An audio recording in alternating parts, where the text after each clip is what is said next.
Assalamu alaikum madada na makaka, wazee kwa vijana. Our economy is terrible. Our people have no money.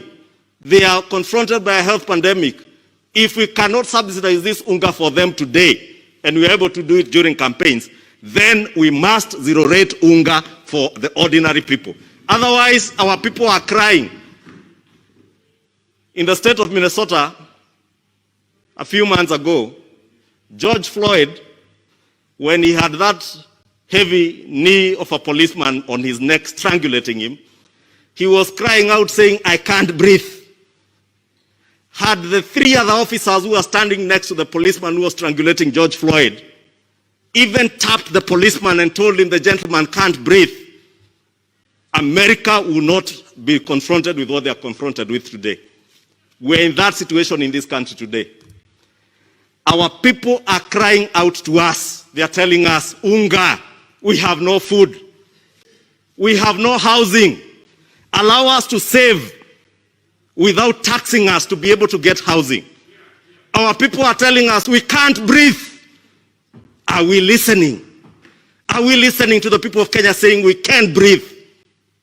Or are we cheering on as the heavy knee of government strangulates our people? Today, as the people's representatives, we must rise to the occasion and be able to ask the heavy knee of government to allow the people of Kenya to breathe. Allow the Kenyan economy to breathe. Allow our country to get back on its feet in terms of economic recovery. We shall not do that by overtaxing people in the midst of a pandemic, Honorable Chair. Moving on to our young people and the digital tax, and I've had the varied opinions that are there in this house. But I want to stand with very many young, well-educated, innovative Kenyans working as IT techies in this country. Innovative young minds that we promised to go to school and they secure jobs. We have not offered them jobs. They have used their innovation to be able to create jobs for themselves. Today, there are young men downloading movies from Netflix, and we want to tell them to watch that Netflix movie now, you have to pay. Please, these young people are saying we can't breathe. Let us allow them to breathe, Honorable Speaker.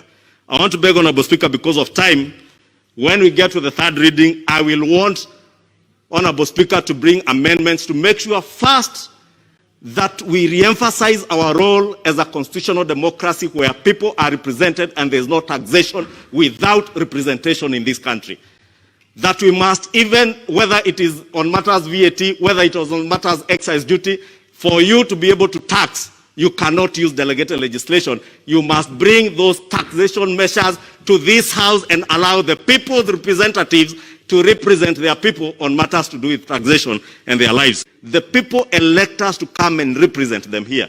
To make sure, Honorable Speaker, as you are saying, and I must thank the committee, that if you are going to tax gas, cooking gas, Honorable Speaker, that we attracted everybody, including those who are using charcoal, jikos, those who are using firewood, Honorable Speaker, and we attracted all of them to come and start using cooking gas. We even went out through Inua Mama and the other groups that were going around giving, and even the National Government Action Fund, NGAF, the one our honorable ladies use back in our constituency, giving out MECO gases. Then we come and tax the same people, Honorable Speaker. We'll be killing those people. We'll be telling those people to go back to the harmful jikos and paraffin stoves that they were using and firewood, Honorable Speaker, and damaging even our environment. And therefore, I want to support the committee and agree with them that indeed we must not strangulate our people anymore with heavy taxation. Raising revenue for government does not mean overtaxing people. We just need to expand our tax bracket and be able to raise more money, Honorable Speaker, and be more innovative. Moving on, Honorable Chair, Honorable Speaker, the question of zero rating, and the leader of minority has spoken about it. I want to support the committee's recommendation.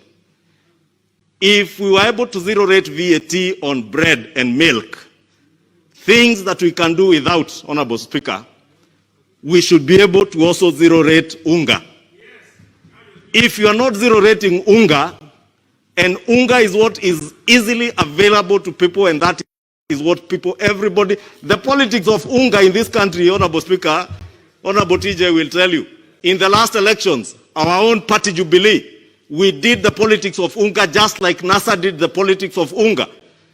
We moved unga by subsidizing prices to 90 shillings because of the campaign. Assalamu alaikum madada na makaka, wazee kwa vijana.